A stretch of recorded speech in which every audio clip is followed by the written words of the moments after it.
Rupertas Dan vos prieš pusmetį su šeima atvažiavo į Lietuvą ir kuriasi Širvintų rajone. Šiuo metu jis bendradarbiauja su Martinėlių ūkiu, kuriame biodinamiškai auginami galvijai grūdai.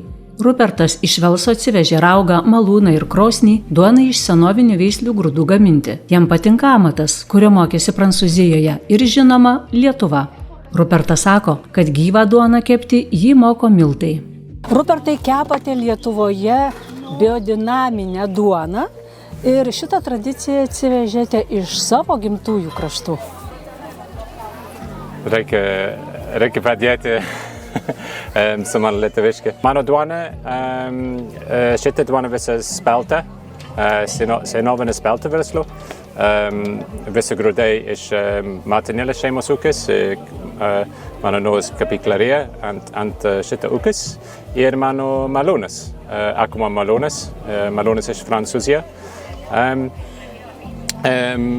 Bus vėliau kepu ruginę duoną ir aš turiu mano kviečiai, bet ne naujas kviečiai, senoviniai kviečiai.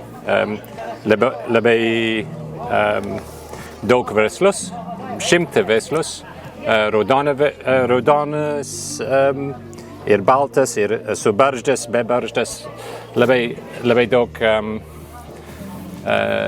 nežinau, lietuviškai, genetic capacity. Kepant duoną iš tų senovinių veislių yra didelis skirtumas, kaip kepant iš šiuolaikinių kviečių. Labai svarbu gluten. Šiandien kviečiai labai stiprus gluten, labai sunku, causing inflammation. So it's labai verslu pagaminti duoną su senoviniai grūdai. Šitą keptu ruginai iš senovinė verslo, ruginė verslo vardas duonai. Labai skanu. Also important is the cultural heritage.